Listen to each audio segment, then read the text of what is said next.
1 menit lagi kita mulai acara kita.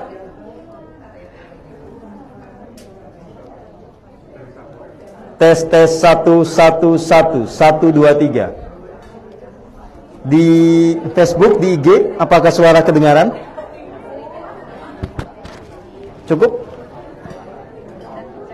Oke. Tolong dicek. Tes 1 2 3.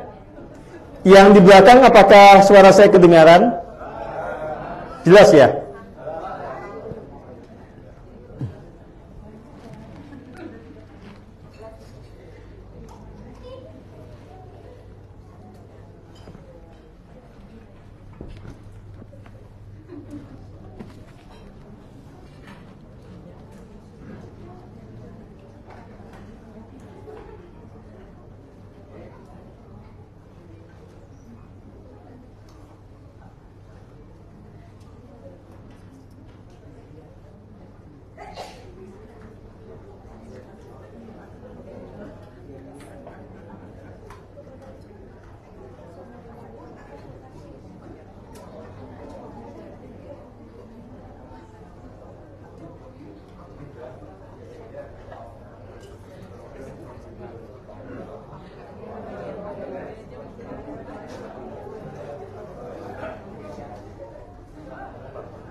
Baik, selamat malam teman-teman semua. Kita akan mulai kembali acara kita.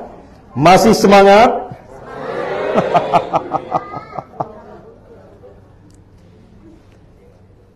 Saudara dan saudari yang saya kasihi, baik yang datang ke lokasi kajian kita di Hotel Sol Marina di Serpong, Tangerang, Banten, maupun teman-teman yang mengikuti acara ini lewat platform Facebook dan Instagram. Kita akan melanjutkan pembahasan kita tentang apa yang sebetulnya menjadi muatan utama dari buku ini. Buku Matahari Kesadaran dari Nusantara untuk Dunia. Ya. Saudara dan saudari yang saya kasihi, kita menggunakan kata Nusantara bukan tanpa makna. Kata Nusantara ini mewakili masa lalu kita. Sebagai sebuah bangsa, kita bukan baru ada di tahun 45 maupun di tahun 1928. Ya. Sebagai sebuah bangsa, kita telah hidup, kita telah mengada di masa yang sangat silam. Dan kata yang mewakili keberadaan kita di masa lalu itu adalah kata Nusantara. Dan kenapa ini menjadi penting? Karena kita membutuhkan satu rujukan tentang idealitas berkehidupan. Kita membutuhkan sebuah contoh yang nyata bagaimana peradaban yang indah, agung, harmoni berbasiskan spiritualitas. Kalau kita hanya melihat diri kita saat ini, kita tidak menemukan contoh yang nyata. Tapi kalau kita mau melampaui batasan ruang dan waktu, kita mau menengok ke masa lalu, kita akan menemukan sebuah contoh yang nyata. Dan kita kemudian punya jembatan untuk memahami masa lalu kita sebagai bangsa Nusantara yang agung itu. Lihatlah berbagai artefak. Lihatlah berbagai warisan yang hingga detik ini bisa kita saksikan secara empirik. Lihatlah warisan wastra Nusantara. Ya. Lihatlah candi-candi yang dibangun oleh bangsa Nusantara. Kesemuanya itu mencerminkan keberadaan kita sebagai bangsa yang punya keunggulan secara spiritual, secara teknologi, secara ekonomi, secara seni, bahkan secara politik. Jadi, dengan menengok masa lalu secara cermat, kita akan mengerti bahwa bangsa kita bukan bangsa yang dikesankan oleh banyak orang. Bangsa terbelakang, tidak beradab, bangsa yang animis, dinamis karena tidak mengenal Tuhan yang Maha Esa. Ya. Nah, saudara dan saudari yang saya kasihi, menengok masa lalu dengan cara yang tepat adalah jalan agar kita bisa mempersiapkan masa depan yang gemilang. Dengan melihat bagaimana model yang agung dari masa lalu, kita bisa punya bahan untuk mengaplikasikannya kembali di masa kini. Jadi disitulah pentingnya kita betul-betul membaca sejarah. Maka ada ungkapan dari Bung Karno, jangan sekali-kali melupakan sejarah. Jas merah, itu maksudnya. Ya. Saudara dan saudari yang saya kasihi, hari-hari ini memang kita memasuki masa-masa kegelapan. Dalam bahasa Sanskrit kita mengenalnya sebagai zaman Kali Yuga. Ya. Di mana secara kolektif kita ada dalam tingkat kesadaran spiritual yang rendah. Kebanyakan orang tidak menghayati ketuhanan yang Maha Esa dalam makna yang sesungguhnya. Sehingga tidak punya humanisme yang memadai. Orang banyak hidup di dalam hasrat yang egoistik. Melangkah, bertindak, memperturutkan apa yang menjadi watak angkara murkanya. Nah, justru menengok masa lalu membuat kita mestinya mengerti, sadar, bahkan punya rasa malu. Karena kita yang hidup di masa kini yang mengaku modern, sebetulnya tidak ada apa-apanya dengan pencapaian yang memang bisa diraih oleh para leluhur kita, para nenek moyang kita.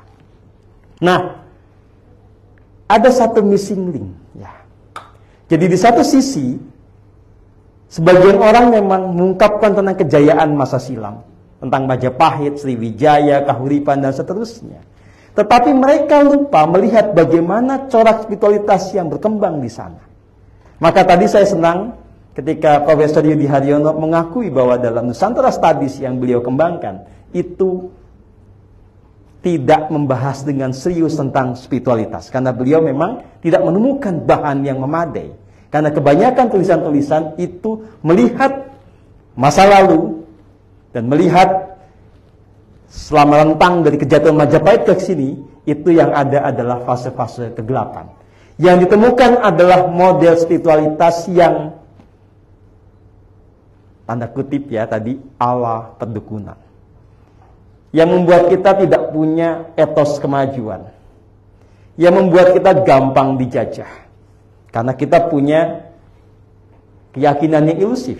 Semua adalah kersaning Gusti. Wis pepesten saking Gusti. Jadi ini fakta ya. Jadi kalau orang-orang yang menghayati tradisi spiritual Jawa di masa-masa kegelapan, itu nggak ada pikiran yang kritis dan pikiran yang revolusioner. Karena kadung punya kepercayaan semua yang terjadi itu sudah ketetapan Gusti. Kalau dalam bahasa Arabnya itu cenderungnya Jabariyah. Pokoknya semua sudah ditetapkan oleh Tuhan. Manusia cuma wayang mau ngelakoni tok, tidak bisa memilih sesuatu sesuai dengan hasrat terbaiknya. Ya. Maka kalau ada penjajahan sekali lagi, ya wis rapopo ditompo, kuwi wis pepesten lan kersaning Gusti. Ya. Gitu. Nah, padahal kesadaran spiritual yang dulu membentuk kejayaan Nusantara tidak seperti itu. Kalau saya boleh rumuskan dengan bahasa kekinian, spiritualitas kita di masa lalu adalah spiritualitas yang progresif, transformatif, dan revolusioner. Spiritualitas yang membuat kita punya kesadaran yang murni, yang bisa membentuk masa kini dan masa depan sesuai dengan rancangan yang paling agung dari sang sumber kehidupan, yang itu memenuhi kriteria idealitas baik dengan menggunakan rasa sejati maupun dengan nalar. Jadi kalau bangsa terjajah, kita tidak bisa dengan gegabah mengatakan wis pepesten Gusti. Kita harus menganalisis kenapa penjajahan terjadi. Kalau bangsa kita mundur, ya, sementara yang lain sudah bergerak maju, Cina maju, Amerika maju, Rusia maju, kita di belakang terus, itu nggak bisa kita mengatakan wis rapopo, kuwi wis kersane Gusti, nggak bisa. Kita harus betul-betul menggunakan semua perangkat kecerdasan kita untuk memahami kenapa kita jatuh. Kita harus menemukan pangkal kejatuhan itu dan kemudian menemukan solusinya. Nah, pada titik inilah kemudian saya mengajak Anda semua untuk bisa memahami kasunyatan, memahami kenyataan dari kejatuhan dan kebangkitan sebuah bangsa. Ya. Kenapa sebuah bangsa jatuh? Tentu ada faktor internal, ada faktor eksternal. Faktor internal pasti kaitannya nanti dengan konflik, dengan pergeseran, di mana yang tadinya orang mengedepankan gotong royong menjadi mengedepankan hasrat egoistik dan pemenuhan tujuan-tujuan yang egoistik. Kelemahan internal juga terjadi ketika orang mulai melupakan jalan spiritual yang murni. Nah, sementara dari sisi eksternal, yang namanya bangsa-bangsa yang kemudian pengen menemukan kejayaannya, pasti punya kecenderungan menjadi ekspansif. Maka dia bisa melakukan apa saja. Bisa melakukan sebuah strategi kebudayaan untuk melumpuhkan bangsa yang mau ditaklukkannya. Bisa melakukan ekspansi militer. Bisa melakukan penjajahan ekonomi atau apapun. Itu sudah hukum alam.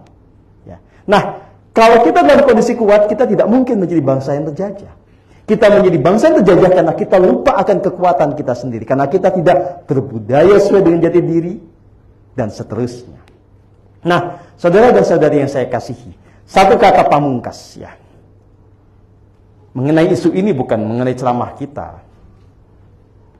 Jadi kalau bangsa kita mau bangkit, maka dia harus mempelajari spiritualitas yang dulu melandasi terbangunnya peradaban agung di masa Majapahit, Kahuripan, Singosari, Kediri, Sriwijaya, Kalingga, dan seterusnya.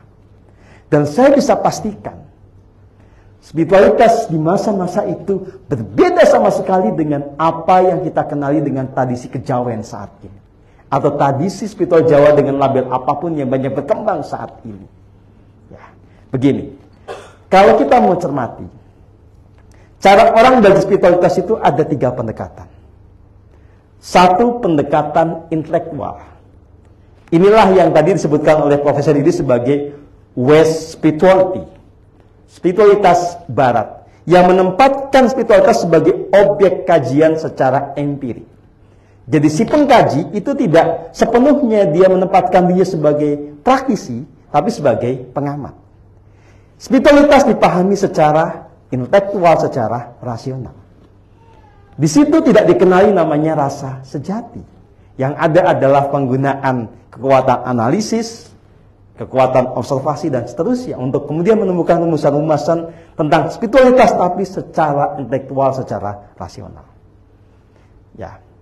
Nah, maka hasil kajiannya tidak akan pernah menjadi suluh, menjadi pemandu bagi yang membacanya untuk menemukan pencerahan. Karena yang menulis juga tidak mengalami pencerahan. Dia hanya memotret realitas berdasarkan cara pandangnya. Oke? Ya. Nah, pendekatan kedua, ini yang banyak dipraktikkan oleh orang-orang Nusantara, orang-orang Jawa di masa kegelapan.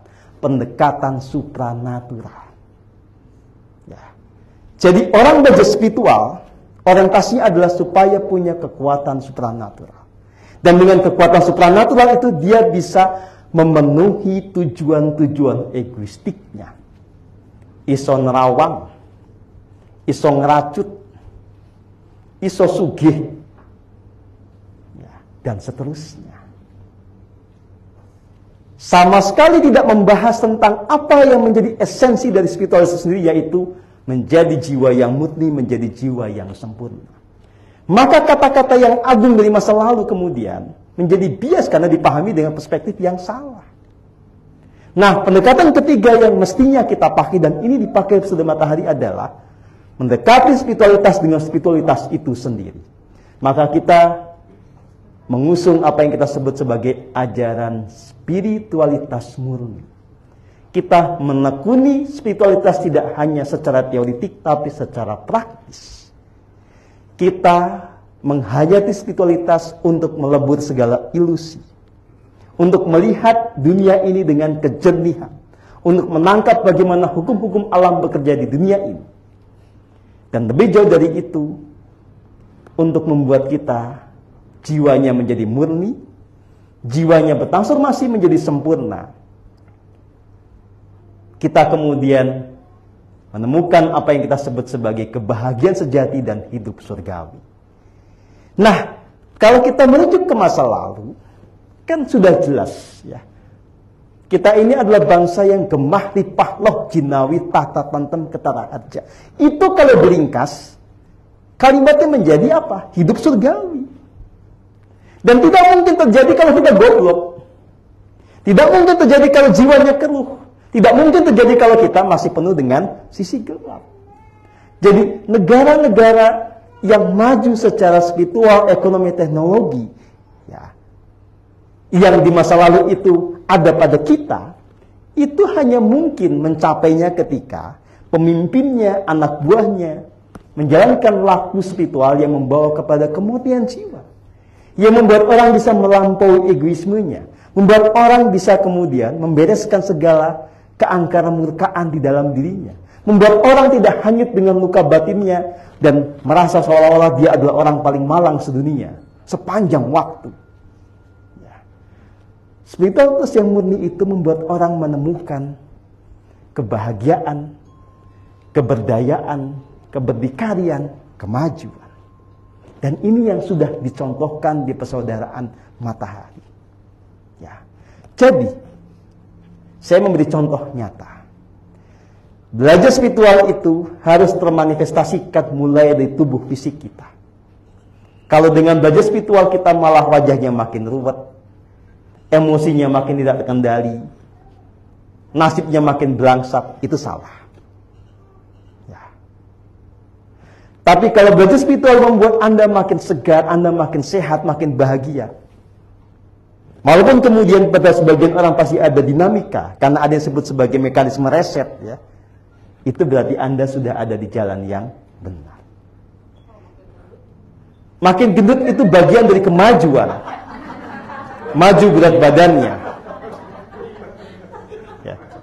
Kalau saya melakukan riset yang empirik terhadap teman-teman di PM, memang ada korelasi antara peningkatan tingkat kesadaran dengan peningkatan level kegendutan.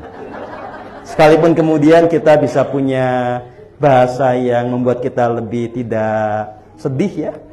Jadi menjadi gendut berarti kita menjadi makin subur, makin gemah ripah, makin padat, makin kokoh. Karena memang untuk kita bisa berjuang di jalan ini, kita butuh kekokohan. Berat kita harus memadai supaya kita tidak terombang-ambing oleh badai. Coba kalau saya memimpin Anda masih cungkring kayak dulu itu, ya repot lah ya, Anda juga tidak akan teryakinkan. Lah Pak Setia pemimpin revolusioner menyedihkan begitu. Katanya ngajak pada kehidupan surgawi, Bapak aja nggak surgawi badannya, nggak repot.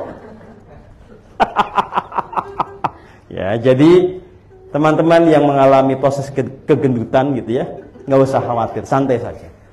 Yang penting itu diimbangi dengan kesehatan dan kebahagiaan, ya gitu. Biasa aja lah, ya. Gitu. Jadi kita mau ngomong apa ini? Ini interupsi dengan soal kegendutan jadi belok. Aduh, baik teman-teman semua. Sekali lagi, kalau kita punya sebuah harapan, Nusantara yang sekarang bermetamorfosa menjadi Republik Indonesia, menjadi negara kesatuan Republik Indonesia, dan ingin agar negara kita, bangsa kita ini gemah ripah loh jinawi toto tonton ketara harja kembali seperti era Majapahit, seperti era Kahuripan dan seterusnya. Tidak bisa tidak, kita harus mulai dari menekuni spiritualitas yang murni. Menekuni spiritualitas tidak hanya dengan jalan intelektual, tidak hanya kemudian hanyut dalam pendekatan supranatural, tapi betul-betul dengan pendekatan spiritual itu sendiri. Yang basisnya adalah, sekali lagi, hening agar Anda jiwanya dimurnikan. Maka, buku ini ditulis bagi Anda.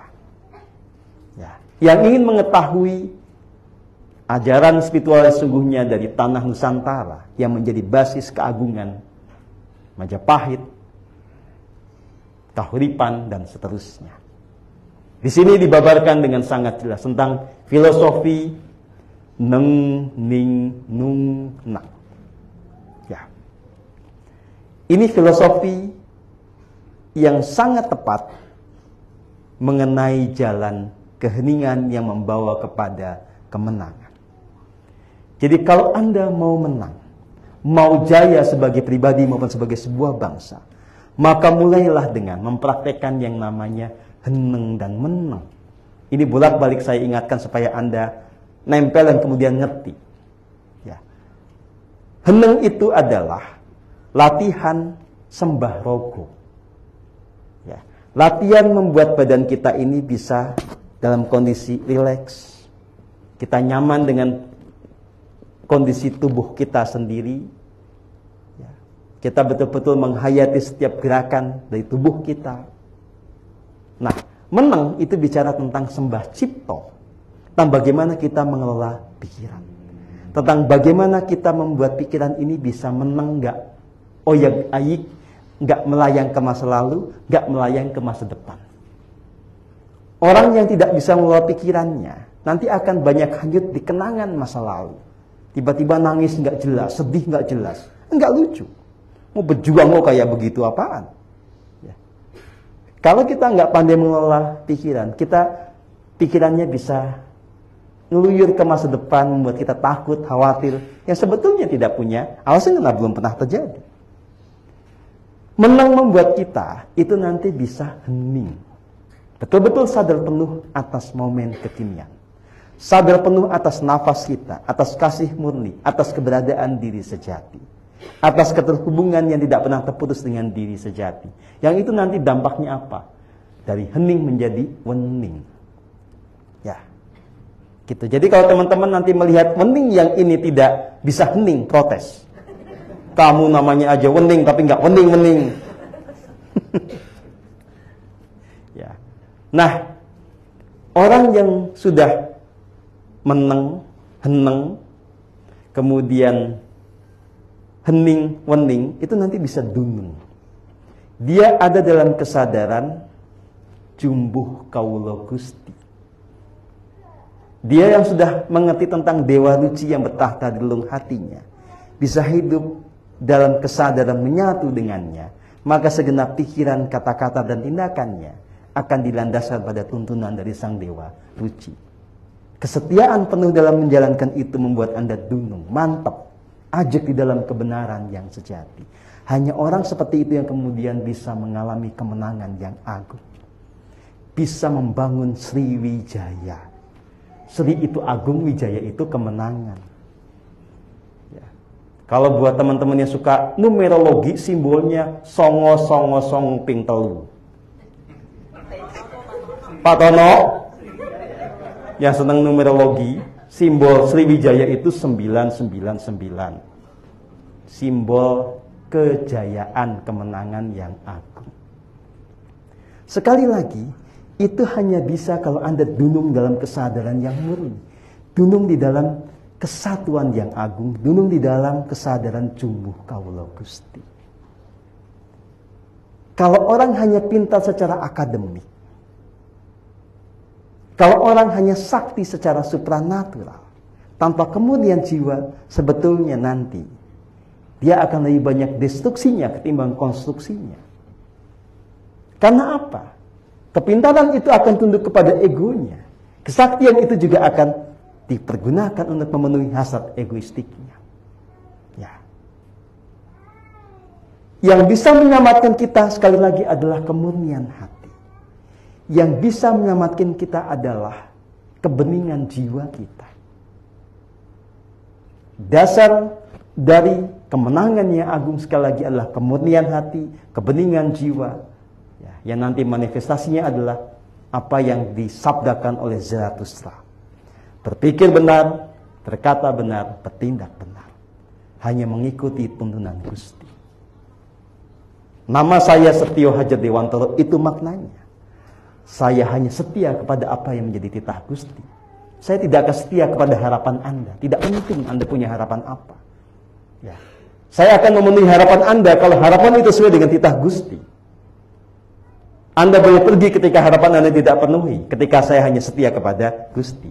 Boleh milih kan, bebas kan? Nah, termasuk kesetiaan saya adalah kesetiaan untuk menghajar Anda. Duh, nama saya Hajar. Untung bukan pentung ya.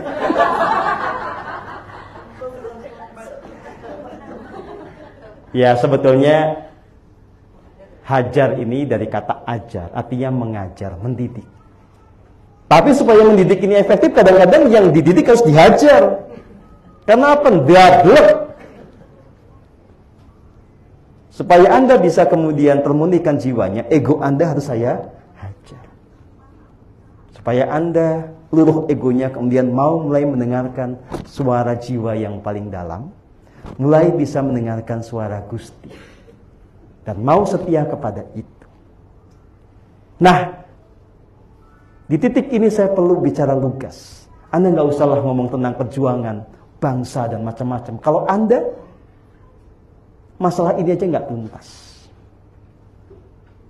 ya, nggak usahlah Anda akan, saya mau bawa Nusantara kembali kepada kejayaannya yang masa silam. Tetapi hidup Anda setiap hari tidak setia kepada Gusti. Anda hanya mengikuti ego Anda.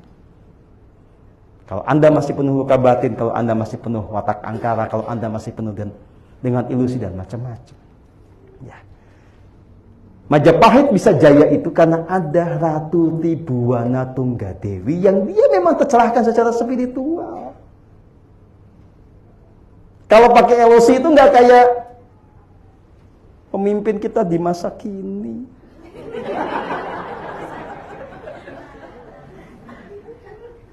Ratu Tibuana Tunggadewi itu memang jiwa ilahi, ya.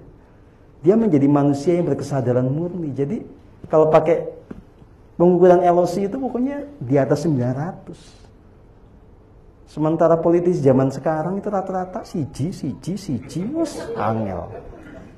Harus disulap baru nanti waras. Oke. Sama dengan ketika kita bicara tentang Prabu Airlangga di masa kahuripan. Ken Arok, itu semua orang tercerahkan. Yang dia sudah selesai dengan dirinya sendiri, yang mereka sudah selesai dengan pemberesan watak angkara dan luka batin di dalam dirinya. Jadi kalau Anda mau menjadi pejuang sesungguhnya untuk kebangkitan Nusantara, mau tidak mau Anda bereskan diri sendiri dulu. Anda harus membereskan luka batin Anda dan seterusnya. Supaya nanti nggak heboh sendiri di tengah perjalanan. Heboh karena Anda sibuk dengan mengikuti ego Anda yang nanti ujungnya jadi kengawuran, kendabrakan, dan macam-macam itu. Ya. Maka saya memilih untuk menggembleng Anda dengan sangat sungguh-sungguh. Ya, saya siap dan ini saya buktikan dan saya totalitas menghajar Anda supaya Anda semua menjadi Dewantoro.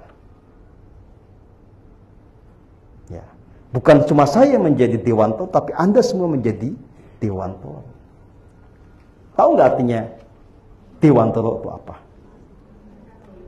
Dewa ning alam antoro. Ya. Jadi kita menjadi dewa di bumi ini. Atau kalau bahasa lainnya, yang ini lebih imut-imut ya. Dewa ning raketoro.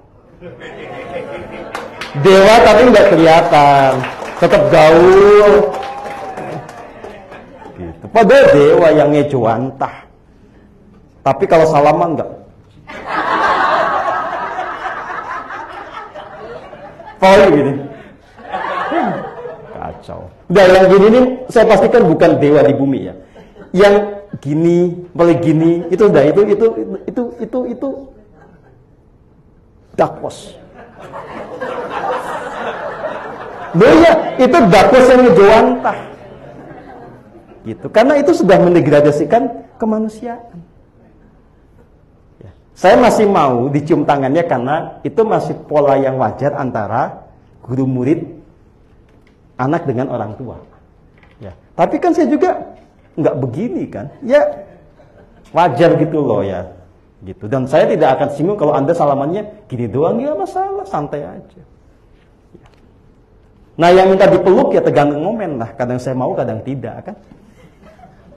Tapi itu menunjukkan satu kesetaraan di antara kita sebetulnya. Meskipun elosinya saya jauh lebih tinggi dibandingkan Anda, nggak masalah. Ya. Jadi itu tadi. Ya. Anda harus menjadi para dewa yang hidup di bumi. Manusia dengan kesadaran cahaya. Itulah sebetulnya karakter kesatria Nusantara yang agung. Ya.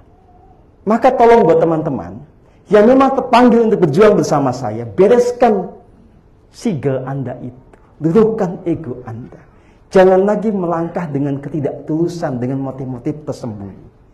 Tadi Mbak Ai sudah cerita. Apa sebetulnya pangkal paling utama dari keberhasilan dia? Tidak ada lain kecuali ketulusan di dalam karya dan ketulusan di dalam niat.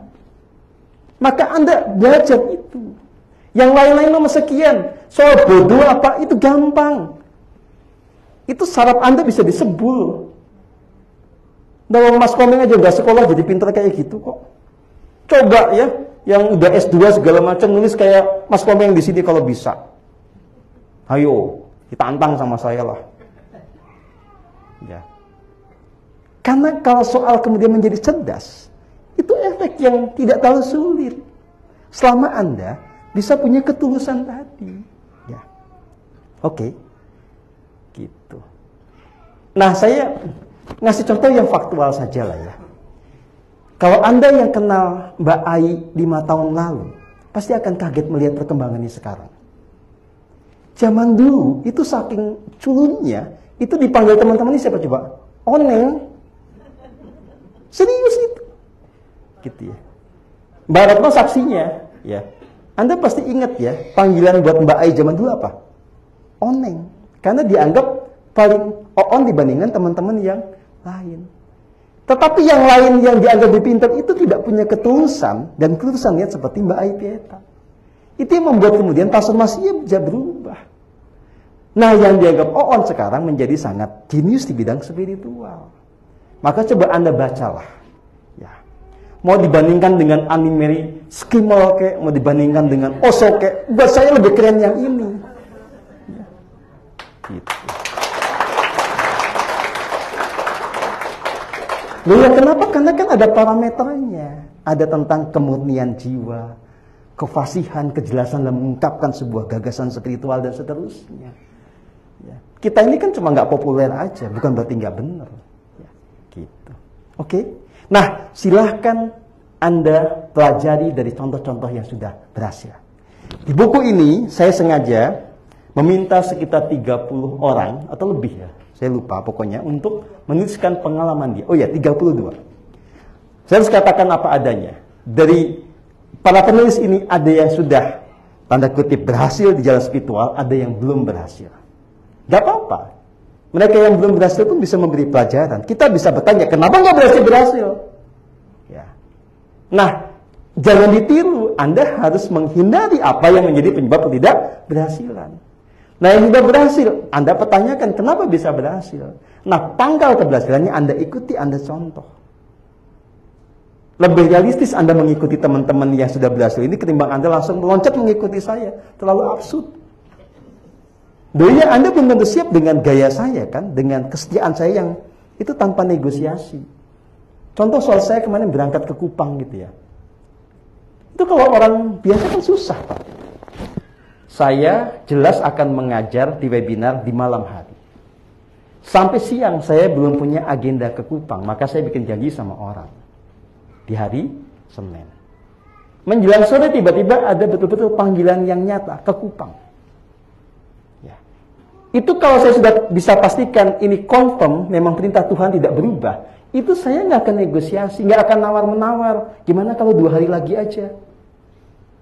Nggak bisa, hari itu. Maka saya sebagai bentuk kesetiaan, saya beli tiket, ya. Dan tengah malam setelah webinar saya jalan ke sana pagi-pagi sudah ada di Kupang. Ya. Anda siap nggak kayak begitu? Itu baru ke Kupang, belum ke yang lain. Kalau lebih jauh gimana coba? Ya, itu contoh ya. Mengikuti saya nggak gampang. Jadi ikutin dulu teman-teman yang sudah berhasil. Itu lebih mudah, lebih realistis. Ya, ikutin Pak Agus lebih gampang. Ikutin Pak Nyoman, ya. Agak susah Mas Eko. Ini harus dibentuk khusus soalnya. Karena terlalu lunak tadinya. Karena biasa di zona nyaman. Jadi harus ibarat apa namanya bikin ini nih ya. Adonan terus di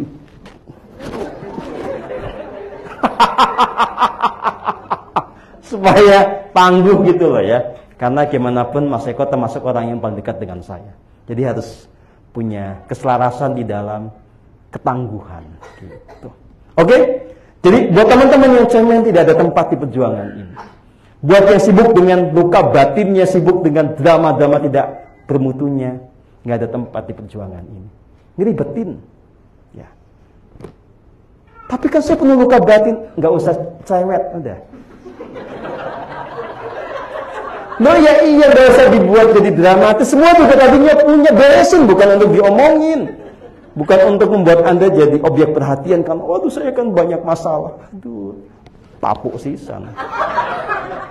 Jadi tolong Anda mengerti ya, kalau di sini Anda curhat kayak begitu tuh, nggak akan ada bilang, waduh kasihan sekali. Sini. Nggak ada. Nggak ada lah. Anda curhat begitu. Anda, pulang. Kita nggak butuh. Ya, jadi mari kita betul-betul menjadi kesatria yang sejati, kesatria yang tangguh, yang punya patriotisme, punya kecintaan pada negeri ini, sekaligus punya humanisme universal, punya kemurnian hati. Lebih jauh silakan Anda baca buku ini. Bacanya jangan kebalik ya.